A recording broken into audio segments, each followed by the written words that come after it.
Hello, everyone. This is MOOC session 12. We are going to do two things this session. We're going to talk about digital currency in the developing world. That's the first thing. But we're also going to talk a little bit about the MSc program in general. And we have a graduate from the program who is going to be joining us today to tell us about his experience with the program and his experience after the program, and give you the opportunity to ask questions of a actual program graduate as opposed to just of me. So I'm going to try and get through the first part reasonably quickly to leave some time for the second part. So I'm going to jump right into the questions about the developing world, and then we'll move to the next part. So the first question is, M-Pesa's success here in Kenya has largely been attributed to its user-friendliness and its simplicity of use. The service benefited from this and got wide acceptance, 25 million accounts, even from the illiterate and enumerate, about 25% of Kenyans. Cryptocurrencies, although easy to use, are difficult to understand for the ordinary person due to lots of technical jargon and concepts. I can easily explain to my 90-year-old grandmother, even in local language, how M-Pesa works, but I don't think she will understand a hard wallet or public-private keys, let alone SHA-256. What can be done to increase the knowledge of cryptocurrencies in the developing world? Who will take the responsibility of investing and popularizing cryptos to the masses, as well as the infrastructure needed? Will cryptocurrencies ever be simplified to USSD, so to use feature phones? Smartphone penetration is still low. BitSim and these are the questions. The question, I think, is exactly right. I don't expect that we can expect that regular old consumers, human beings, etc., are going to learn how SHA-256 works, or public and private keys work, or any of those things. Now, recognize that we don't expect people to learn these things to use any other services that use these types of concepts, right? So when you go shopping at Amazon and you check out, your whole shopping session is secured by encryption with similar types of very complicated encryption if you really want to learn how the certificates work on your PC, how the certificates work on the browsers, how these things interact, and you want to get to the technical aspects of how they work. It is a full course on cryptography in and of itself. I can assure you, effectively nobody who uses Amazon spends any time thinking about how that cryptography works, nor do you have to go through a lesson in cryptography to check out and buy that item you want for Christmas on Amazon. Realistically, it has been abstracted away, and it has been abstracted away to a level where all people need to know is that click, click, click, and the items are delivered safely to my home. If you take a step back to when this was newer, in the beginning, there was a lot of concern about transacting online, and a lot of concern about, is it safe to transact online? Now, again, the technical answer were things like it's protected by encryption. The practical answer was the credit card companies limit your liability for transacting online in the United States. And at that early stage, there was discussion about how the benefits, how issues of security are handled, and that people should not worry. That's the level of discussion that happened in the early days of online commerce. today in the United States, no one even thinks about this topic, right? Like no one even discusses the topic itself. It's just assumed that it's safe to go transact on any major retailer. Even in the days when it was early, when people were learning, we didn't say, hey, go through a class on cryptography in order to then go use Amazon. It was still at a level abstracted that said it's safe to use it. And we, the payment processors, the card companies, the merchants, will effectively accept the responsibility so that you, the consumer, will make it feel easy to use this. We are even before that stage with cryptocurrency. We're at the stage where people are still excited about the technical details. The people excited about the technical details are a bunch of technologists, not end consumers. It's people like the folks following this course and teaching this course. And it means we're at the early stage of the technology. It is 100% guaranteed that the way cryptocurrencies will scale or will get real consumer applications is not because you're going to teach anyone's grandmother or mother or son or daughter or father or brother about SHA-256. That's definitely not going to happen. And so what is going to happen is eventually, as more entrepreneurs enter the field and aim to find usage cases or businesses that solve certain problems of which cryptocurrency plays a usage case, they will focus on the actual benefit to the consumer. The benefit to the consumer is going to be the actual thing that they're going to do. Right? Encryption is not a benefit to the consumer. What they want to do is transact safely online. And as that happens, the complexity will get buried into the technical parts of the website or the application or the mobile application. And that's really the job of the person building the product and service, to simplify it, to make it usable by consumers, to not have to do a whole tutorial on how the technology works in order to use it. No popular applications work that way. And even at a deeper level, you might, as people providing a certain service, want to take on the risk of managing things safely and securely upon yourself to make it easier for a consumer to adopt it. So something that is consumer-oriented, transaction-oriented, probably should not come with the risk of a consumer making a mistake and losing hundreds of dollars or thousands of dollars. No one's going to use it under those terms. So there needs to be a system, whether either you're guaranteeing that the whole operation works smoothly, or if it's something where you're only taking small amounts of money into the product or services at a time and using it at that level, where that risk goes away for the consumer. So I think it's not just a matter of you have to hide the technological talk. That's definitely the case. I think you might even need to hide some of the underlying risk or take it on, not hide it, take it on yourself as the provider. And that's at the level of a consumer application.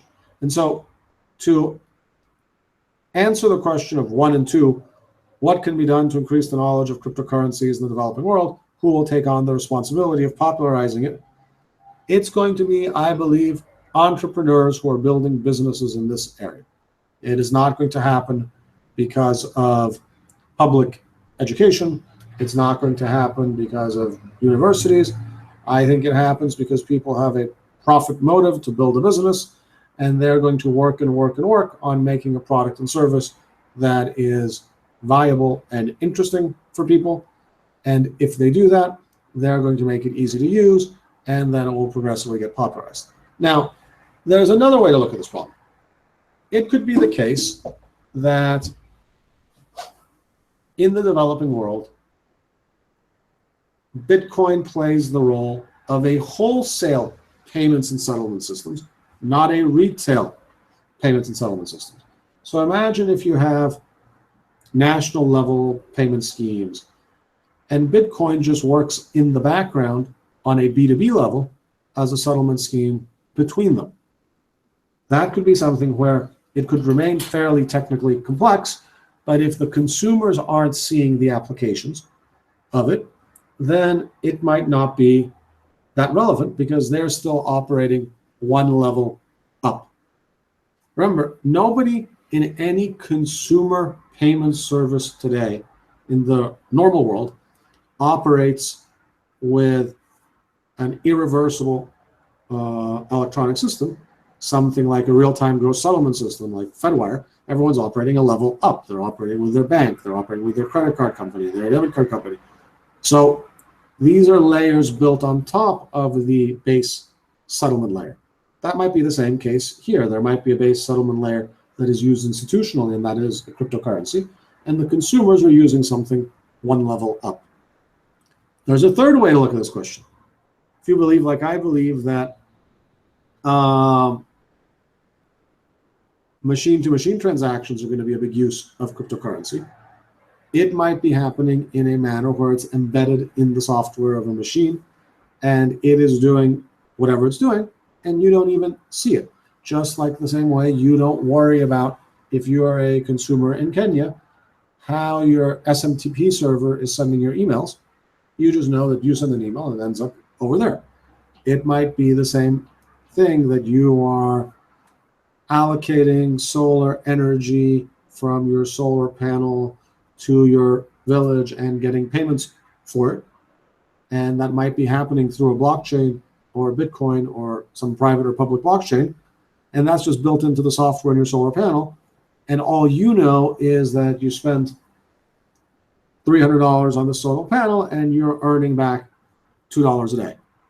And then in the background, this is happening through cryptocurrencies, but you don't need to know anything about that.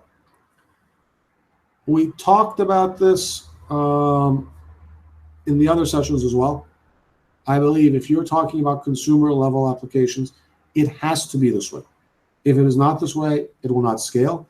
I think part of the reason we have not seen big consumer applications in these areas is because we are still talking a lot of technical talk. It is still in the hands of the technologists. The technologists find this a very interesting, very cool technology. They talk about the technical pieces, but that's not what's going to popularize it. You know, Amazon didn't become Amazon because of TCP/IP or SSL or any other technologies. I mean, it used all these technologies. It used web servers. It built the first internal clouds, so to speak, but the consumer never knew any of that. What the consumer knew is that it's easier to check out on Amazon. They have a bigger selection. It's faster to use. That's what real people care about. And so this transition from this is technically interesting to here is some simple usage case in your life is key, not just in the developing world, it's key everywhere. To the question of working on feature phones or smartphones, there are BitSim, Fuso.com, works with feature phones and effectively creates a hardware wallet for them. I'm also long-term very bullish on smartphones, very negative on feature phones. I think we're no more than 3 to 5 years away from everyone effectively having a smartphone. The cost continues to drop dramatically. Developing world, smartphones are now in the $30 to $50 range. That means 5 years from now, you will have entry-level smartphones in the $10 to $20 range. I think you're going to see smartphones in everyone's hands. It won't be too much longer, maybe a handful of years before feature phones effectively are starting to get phased out. And as that happens, that means you'll be able to have the full functionality of a smartphone available to everyone. Next question. What impact will M-Pesa Kidogo, the service to freely transfer amounts less than $1, have in terms of creating barriers to entry? I think it's a great move.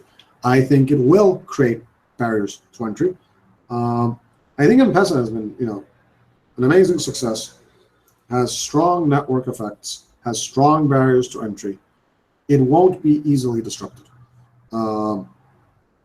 It is always of great interest to me to see how little play it gets in day-to-day Silicon Valley.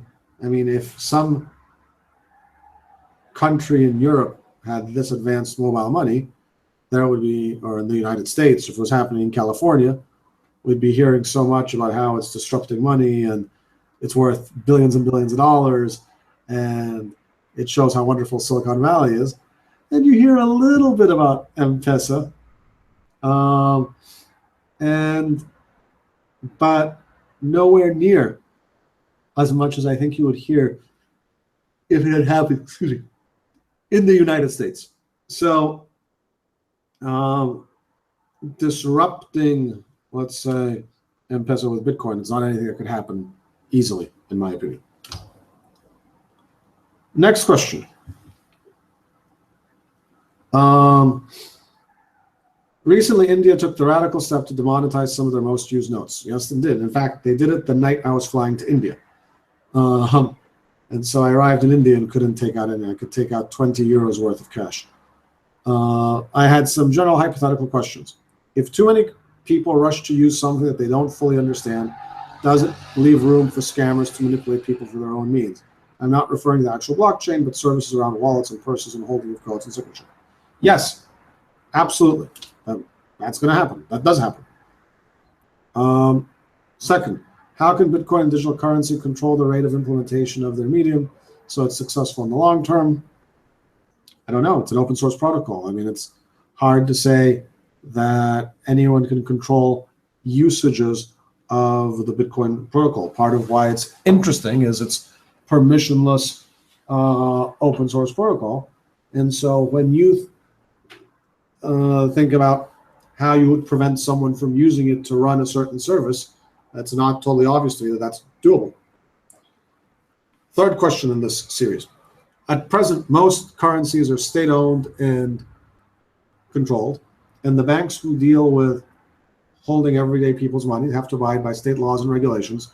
Many of these regulations are there to protect individuals using these services. Should everyday users of digital currency be offered the same rights, and if so, who should be responsible for this? This is exactly the point of view of most developed world regulators. And those developed world regulators have passed legislation for companies who have custodial assets. So they're holding cryptocurrency on behalf of someone else that are quite similar to the regulation that exists for the traditional financial system. And by the way, this causes a lot of anxiety and heartburn with some parts of the cryptocurrency community that they don't want to have these types of regulations. I think it is normal to expect regulators would want to apply similar things if you have a custodial role. Now, if you just have a Bitcoin wallet of your own and you're just operating by yourself and you want to have some Bitcoins and do whatever you want with them, most developed countries have taken the case that that's not something they want to regulate. And I think that's sensible because it would be very difficult to regulate in any case. So I think it's going to end up that the developed economies have similar regulation for similar types of transactions, regardless if they're done with a typical electronic means or with a blockchain. Next question. If the adoption of mobile payments in Kenya is so high, why has the Central Bank of Kenya issued a public caution to the public on virtual currency such as Bitcoin? I think because the average central bank considers those to be different things. Most central banks have issued notices of caution to their users, to their citizens about cryptocurrencies, both on the topic of they could be volatile, their value could go up and down. True. Even the Bitcoin developers say this. And that people are running scams in this area, not Bitcoin itself, but other types of possible cryptocurrencies or services related. That also true. and that it's also easy to mess up and lose your money, lose your password, etc. No place to go unlock your wallet. Also true. So I don't think it necessarily is the case that if a country has successful mobile phone-based money, that it means that they'll be totally relaxed and open to cryptocurrency-based money. I wouldn't think about that at all. So I don't know. If I was a central banker, I think I would make some of these same comments. I'd also emphasize the positive, which some banks have done well. But I think on the consumer protection side, it's logical that they talk about these things. It's not surprising. Okay, next question. How can digital currency become a tool for development, since developing countries might not know much about this new technology? And do you think Bitcoin will be generally acceptable just like notes? Well, these are two questions. These are two questions that are different questions. I think developing countries will be approached by people who have interest in this technology, and they'll try and find usage cases, and they'll do different tests. And I think we'll see tests on public blockchains, tests on private blockchains. We will see tests on monetary uses. We will see tests on non-monetary uses, on land registries and things of that nature. I think we might see more experimentation in some ways in developing countries than in developed countries, because in some developing countries, some of these things don't work that well on the existing systems. And so there might be more of an appetite to try new ideas than if some place has a reasonably well-functioning land registry. There might be less of an appetite to test anything new there. And the reverse can also go. If a country is more technologically savvy, it might feel more comfortable using new technology, and if a country isn't, they might just be scared of it. So I think it's going to be a mix. I think we'll see different experiments show up in different countries. And it's not going to proceed based on any grand master plan. It's going to be random. It's going to be 3 steps forward, 2 steps back. In different areas, there'll be lots of experiments. A lot of them won't work. And eventually people will figure out which are the useful usage cases and how to take advantage of them. Whether Bitcoin becomes as acceptable as the sovereign currency of a certain country, that's a very complicated question. I think that's a broader adoption question. I think it will be used in certain communities for certain types of transactions much before it's used in general for everything. And as I always say, the place it will become used first is for things that are difficult to do in the traditional manner. And so you'll see those first, and then you'll see it later come to overlap with traditional usage cases. So, okay, I think I got through the developing world questions right by 7:30, which was my plan. Let me answer a couple of general MSC questions, and then I want to move this over to Bryant to give us his view on his experience with the program, and let someone more relevant than me talk about that. The two questions, which are really the same questions, I'm going to read both of them and then answer them together. I regularly browse through job advertisements on Conality.com and Bitcoin Vacancy. Most requests are for very technical people, and I guess the MSc is an add-on to already well-stocked technical CV. It will be useful to progress into the technical side of the crypto sphere. All in all, I'm wondering what the real-world value is going to be of an MSc in blockchain technology, particularly when you're not a legal or tech dude. That is, of course, except for the fact that it's extremely cool to be able to introduce yourself as a blockchain engineer. And the other question is, although the MOOC provides a broad understanding of the crypto space, my main interest is the technical side of Bitcoin. To what extent does the MSc cover the actual code of Bitcoin? If so, how deep does it go? Okay. The existing MSc in digital currency has the ability to take one of two tracks. One of the tracks is more business financial. One of them is more technical. And on the technical track, you would take Comp 530, cryptographic system security, Comp 541, digital currency programming, or Comp 524, blockchain technology and applications. Now, let me describe what this isn't. If you don't have any technical background, you are not going to become a qualified blockchain developer by taking these 3 courses. I guarantee that to you. So the one thing that's definitely not the case is you cannot start with no programming background and take the MSc and leave as a blockchain engineer. If you do have general technical background and you do the program and you take the technical track, you will have both an understanding of some of the broader business, technical, regulatory issues and some real hands-on experience in programming of these specific technologies. And so I think that would definitely put you a leg up relative to someone who hasn't done these types of work for a technical role.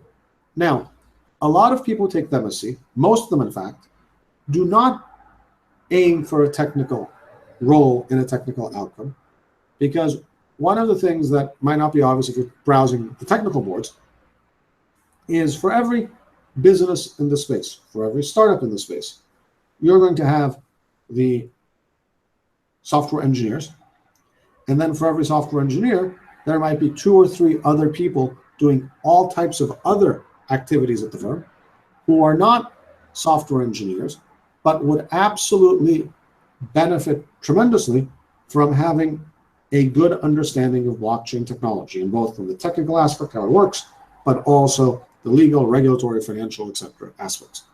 Most graduates of this program have headed in that direction, and there is plenty of demand for students with that type of background.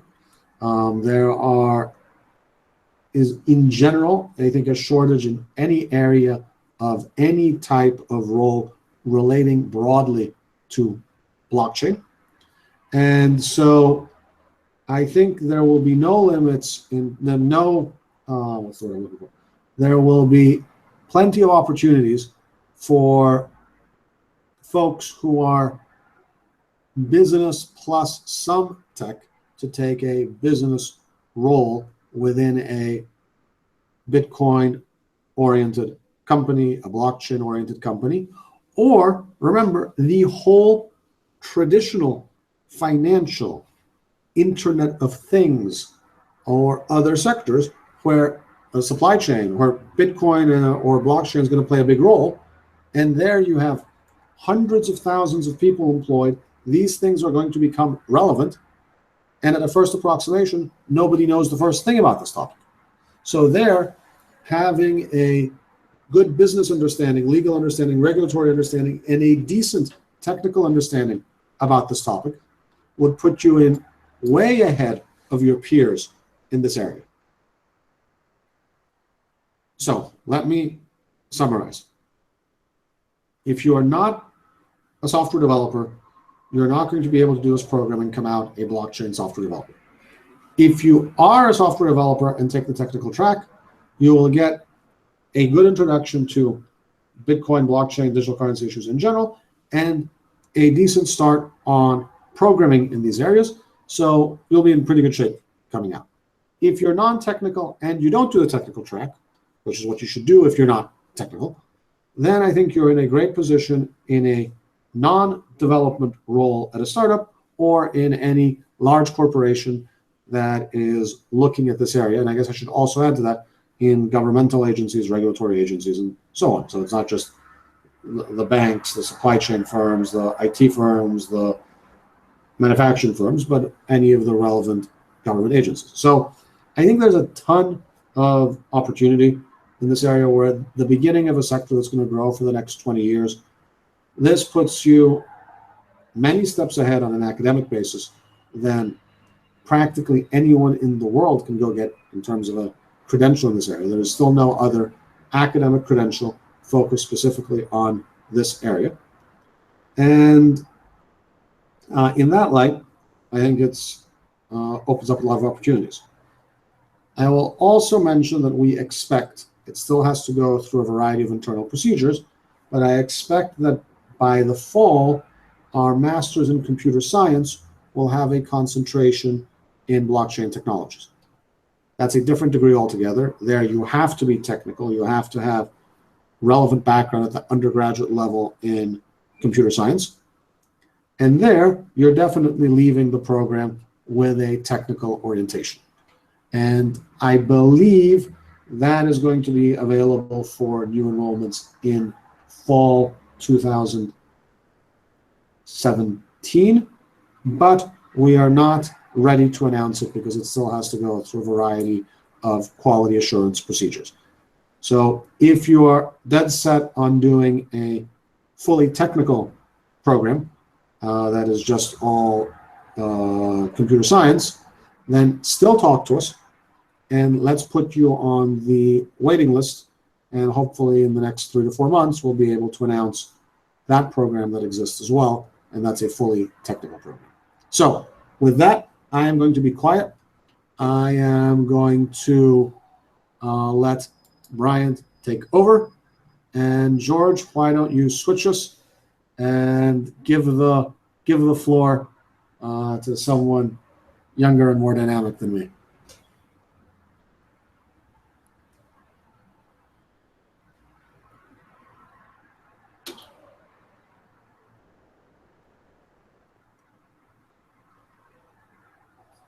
Brian, I think you're still muted. You need to unmute yourself.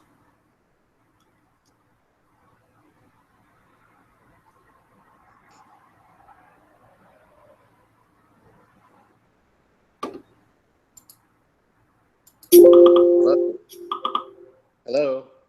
All right, you're good. Oh, no, we lost you again. I think you need to How about now?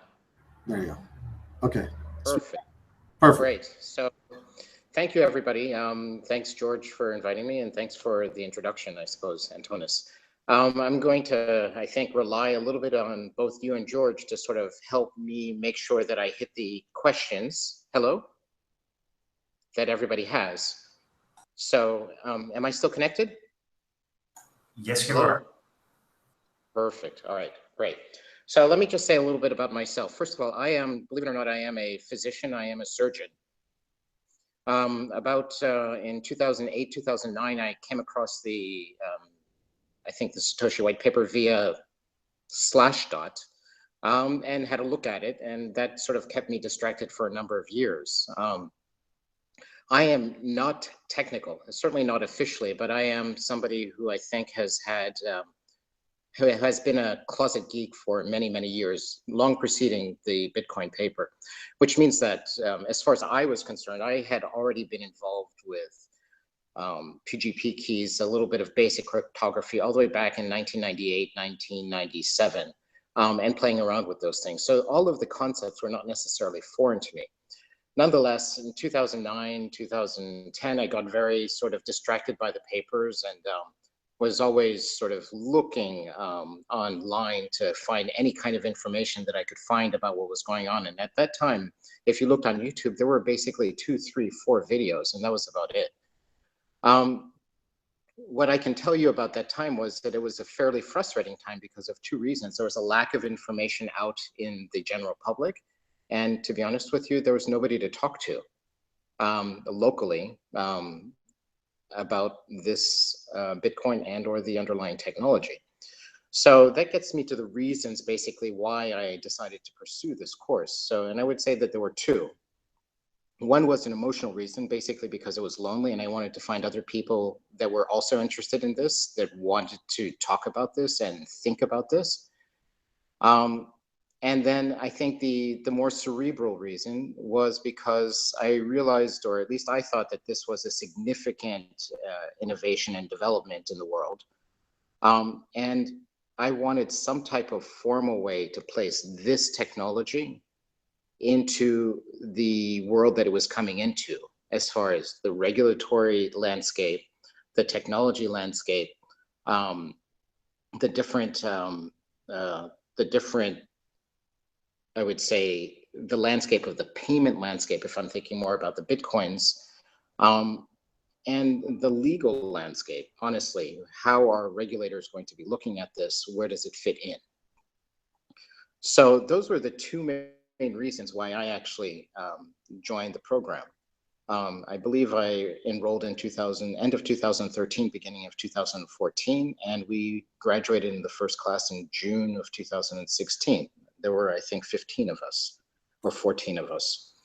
So in any case, that's basically why I took the course. My experience in the course was, I would say, it fulfilled those expectations. Number one, to have a good number of professors and other students, fellow students, that were interested in this topic and did not discount the entire technology and had open minds and were willing to explore all of the areas where this might have an impact.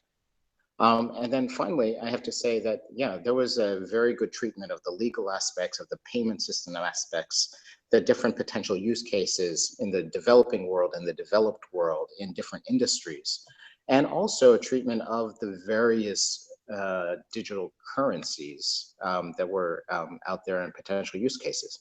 The other thing that was actually very interesting in the first cohort that went through this course is that we had sessions with some fairly important people who were doing important things in the industry. So obviously Antonis and George, but then there were also people like Andreas Antonopoulos, as well as Richard Gendel Brown, and I believe the founder of Abra as well. So there were a number of opportunities to have discussions with those people, which was actually quite valuable. So as far as following the completion of the program, I have to be honest with you, I did not know necessarily where it would go. I did not take this course with the expectation that it would lead to another job. However, it was one of the things that I kept entertaining. Will it actually be important at some point? And just recently, I took the position as the Chief Medical Officer over at Blockchain Health, based in San Francisco. And we focus on helping pharmaceutical companies, but in all honesty, all other companies, thinking about valuable use cases for applying blockchain technologies to areas that are heavily regulated and where the documentary burden is very high. This is one of those non-financial applications of the blockchain. And this is actually an important part of what we spent thinking about for the past 2 years. What I can say is that the title or the name of the degree, Masters in Digital Currency, is only one aspect, one facet of all of this. And I think one of the big things out there at the moment is that many sectors and many industries are trying to understand the underlying fabric that powers the Bitcoins and Litecoins and Ethereum, and trying to understand where the use cases are that have economic value. That, for the non-technical among you, I think is probably the most interesting area. And I am not an engineer. And I think where you have deep sector-specific, industry-specific knowledge in your area, wherever that may be it legal, be it healthcare, be it pharmaceuticals, be it oil and gas, it doesn't matter, but there are many, many processes that potentially would benefit from the trust platform that the underlying fabric, the blockchain that was introduced with the Nakamoto paper back in 2008. And I think that's where, if you're thinking that you're not technical, where there'll be enormous interest if you have interest, or should I say, if you have expertise in an area, in a sector that is actively looking at blockchains to see if it will have some benefit or some economic value to them. So that's kind of me in a nutshell. And I'd love to answer some questions if anybody has any questions, or if Antonis or George can actually point me in the right direction to make sure that I hit some of the questions that people may have. Sure. That was a wonderful overview. That was very, very helpful. Let me ask one question that I'd like to ask, and then there's a couple of questions that came in, George is monitoring the chat and passing questions through. Because I think what you described is, for me, close to the perfect usage of the non-technical track of this program. That you have an expertise in a certain area, in your case it's medicine, and then here's this fundamental technology that's going to change a whole bunch of things, and then we think, okay, how does it apply to this area? And the question I wanted to ask is, you are generally interested in this technology, but having taken the course, how has it impacted or helped your ability to do the role that you're in now? And has it accelerated your development into that role versus if you're just generally knew that this was an interesting area and somehow wanted to apply it in your career? So, I think for me, it's tough to say because, I've had such an interest in this for probably 6 years, right? What it did do definitely is it filled in some of the areas that perhaps I had not spent so much time on. One of the best courses that we had, or one of the best exercises, was where we were writing P2SH multi-sig scripts by hand. And, it was just on the test net, right? So we had several different things. Number one, not only do you learn how to write a script and you learn the interface of the Bitcoin D, the Bitcoin D interface, but then you construct by hand a P2SH script. And then, so these sort of like technical sort of exercises that expose you to many facets of just by using the technology and being confronted with what may be difficulties for other people to understand, really places the technology and an understanding of that in a way that you can actually use that to interact with other people who may not have great understanding of that, or to interact with people who have a profound understanding of that. So what I find is that you end up behaving as a shim, for me in the case of between the I would say the technical people in my organization who have a very strong understanding of blockchains and Bitcoin. So I can talk to them very easily, right? Yep. I can provide the adult supervision that my technical expertise or my non-blockchain expertise provides, and I can communicate that to the customers or the clients who have really little understanding of that at the moment. So that's been very helpful to sort of fill out some of these things. And so from the program, for example, was that exercise, for example, believe it or not, one of my favorite courses was the legal course, the legal and regulatory course, even though I don't use that today, to be honest with you. But as far as almost thinking in a mathematical way, not using math, the legal course was fabulous, right? Yep. And that was surprising for me, right? It just used that kind of legal sort of thinking and reasoning to sort of, wait, do securities laws apply here? Do commodities laws apply here? If I start using a blockchain to do something non-financial, will the regulators find some way to regulate it, right? And I think in the most mission critical and the most, if they were to decide to use blockchains for air traffic control, I guarantee that they would be looking at the underlying technology. And maybe that's not so mission critical where people aren't going to die, and maybe they won't, right? But that makes you think about those things. And honestly, the course doesn't necessarily give you answers to everything. I certainly would not look at it that way, but it should make you think about an awful lot. And whenever you're not taking the course, right, you should have a million other ideas flying through your head. And if you have a certain industry that you come from, you might be thinking about those use cases during the course, right? Those are the things that are going to be interesting whenever you sit down with people who are active in the field and having lunch with them, which is like what happens to me, like whenever I go to these things, that fuel your conversation and make them say, wait a minute here, you understand what's going on. And that's, I think, what was useful about the course, because had it not been for the course, I would have never written a P2SH script. I would have never had the legal course. And I have to say, even though I spent a lot of time thinking about the payment systems and the architecture of the system that we have today, I would have never had a thorough understanding of it, right?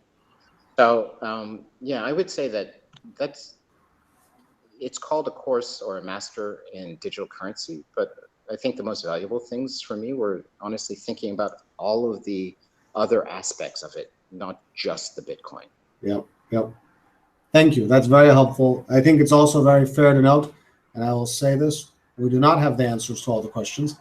In fact, nobody has the answers to all the questions. The more I've been thinking about this nonstop since 2013, and I mostly just think of more questions. For every answer I have another 10 questions. And I think that's what's going to happen with a field that's wide open like this is now. Yeah. All right, let's switch to some of the questions from the audience. We have, the first one is, and I think it's combined, how much interaction did you have with your fellow classmates, and was there some sense of community among the cohort? I would say there has been some interaction that I really valued, to be honest with you. I think we take enormous pride in being the first class to have graduated together. That's the first thing, right? The other thing is there were, during the courses, we had some of these sessions with, sort of a video conferencing. And whenever we did have those live sessions, which were very nice, we had I had a quorum of at least 3, 4, 5, 6 students every single time with the professor, which was actually led to good interaction. I have to say, outside of the course,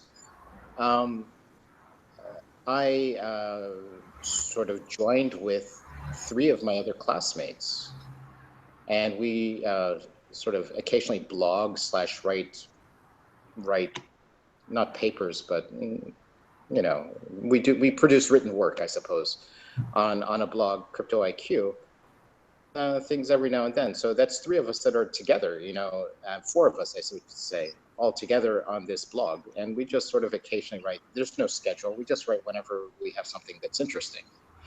So it's certainly not like going to high school and having 20 other people in your course, but there are ample opportunities whenever you have those sessions to discuss things with people in your class. Whenever you have your group projects, you have to work with somebody, which I did, right?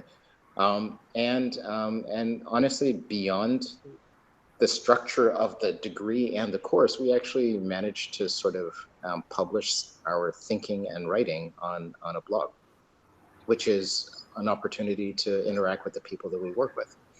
I can tell you, whenever I see an email from one of my colleagues, I answer it. I see it, I notice it, and I answer it. So it's nice to be part of that cohort.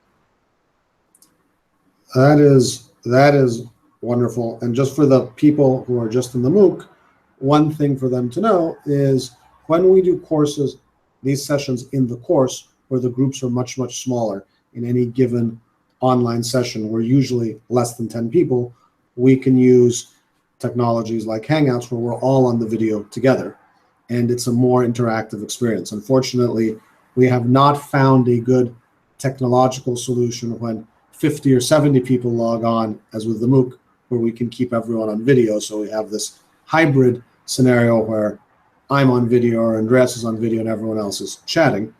But in the program itself, we get everyone on video. And so you do have more of this back and forth discussion. And the other thing that I think helps in this regard is there's a decent number of group projects, and those teams get formed across countries because students are from everywhere. And so you have these neat projects that are built with people in different countries and different time zones and come up and present as a group to the other group classmates. So I think we're on a decent track there. We're continuing to focus on how this interactivity can be improved.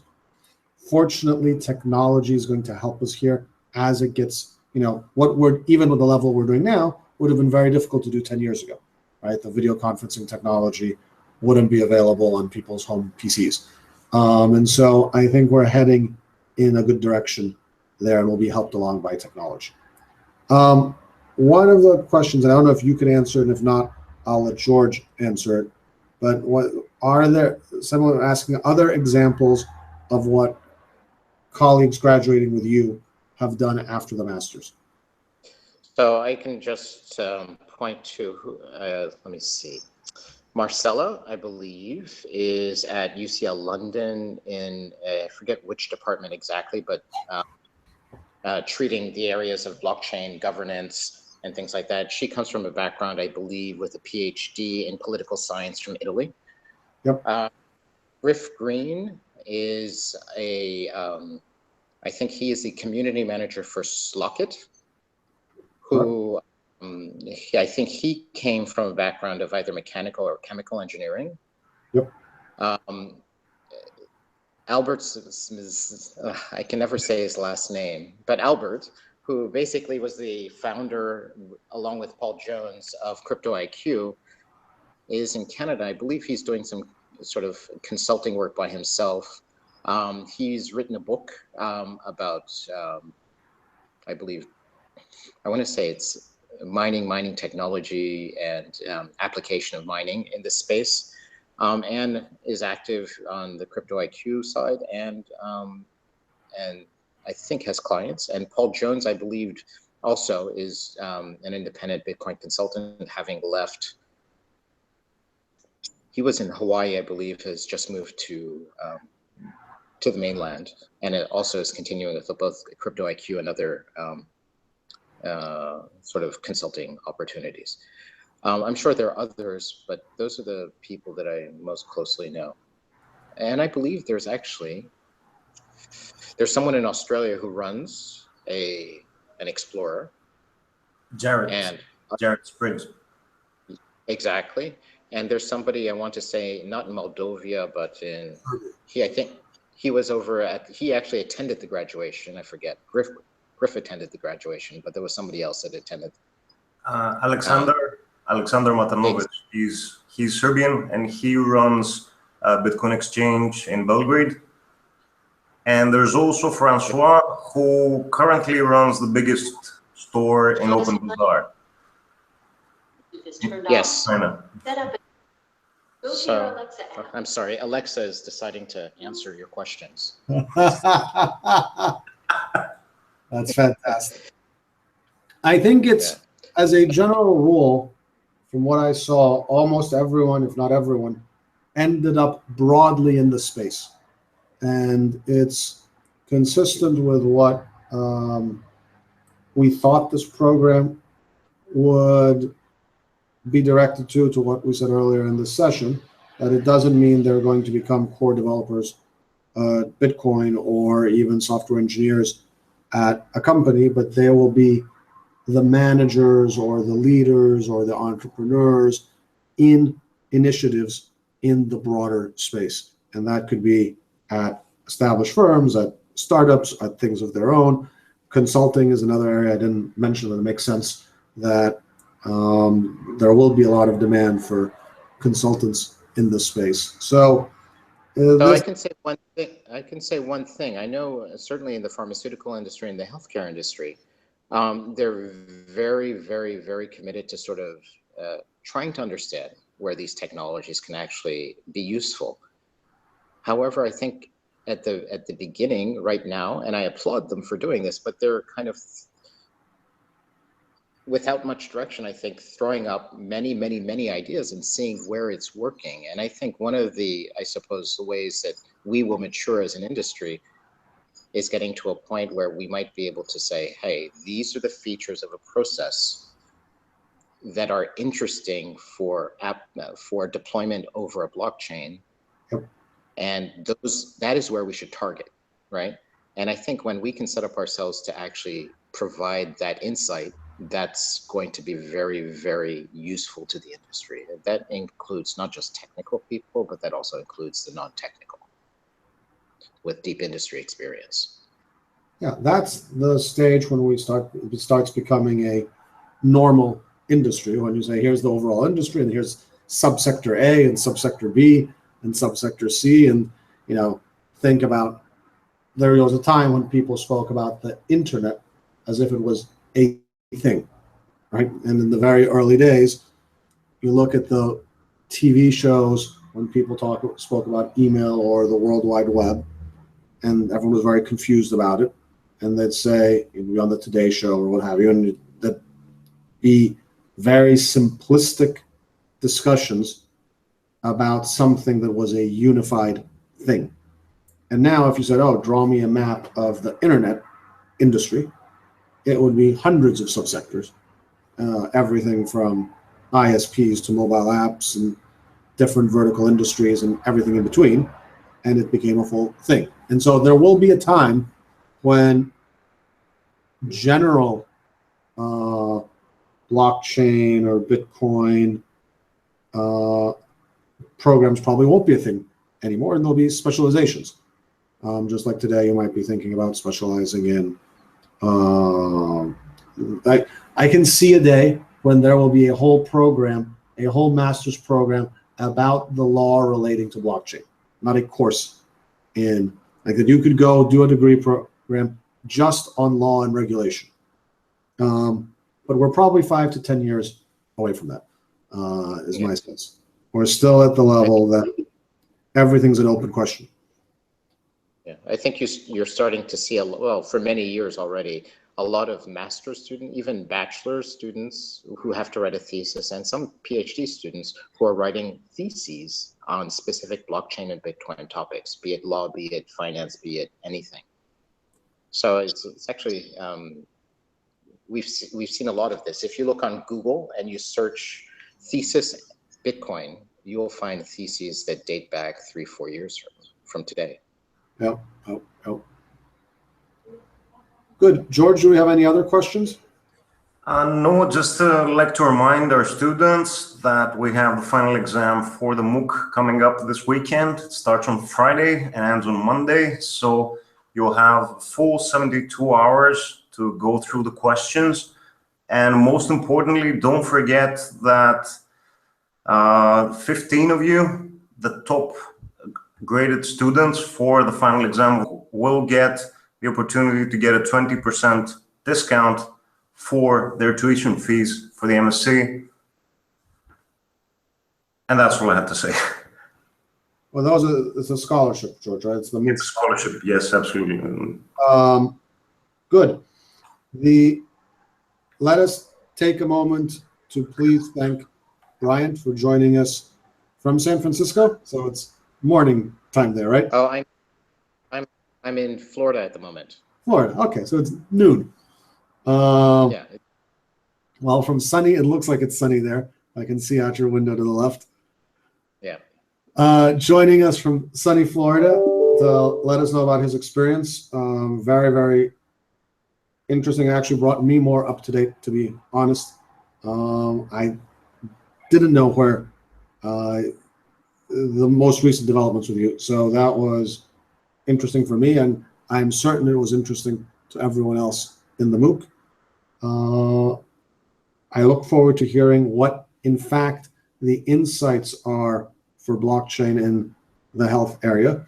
And George, I suggest we invite Brian back also for a session specifically on healthcare and blockchain, because he might be one of the more knowledgeable people on planet Earth right now about this topic, on how blockchain can be used in this area. And maybe we can even do it as part of a joint session with, not just in this program, but something to do with our medical school, because then it might be an interesting, we could maybe do a little seminar for them to get thinking about this topic, and we could have very valuable experts to add to that discussion. That sounds like a wonderful idea. Just let me know if when and where, and we'll do our best to put something together. All right. Well, thank you very much, everyone. Thank you for a great MOOC this fall. Please do complete your examinations this weekend. There's no reason to have come this far and not complete and not get your academic certificate and not get your academic certificate in the blockchain. Since I will not speak to you again in December, have a happy holiday, a happy new year, a great time over the festive season that's coming up. And we very much look forward to seeing some of you in the degree program in January, and being part of the next cohort. And so thank you. And I would just like to say, well, yeah, and I can just say for all of you that are thinking about actually joining this course, if you do, take the opportunity to do all the coursework and everything, but have all of the thoughts that you want to have about blockchains and Bitcoin over those year to 2 years. You will not find a more productive or fertile group of people to have conversations with, and that's what I would take the most out of the master's program. Wonderful. Thank you, everyone, and have a good night, or in the case of the US, a great day. Thanks, everyone. Bye-bye.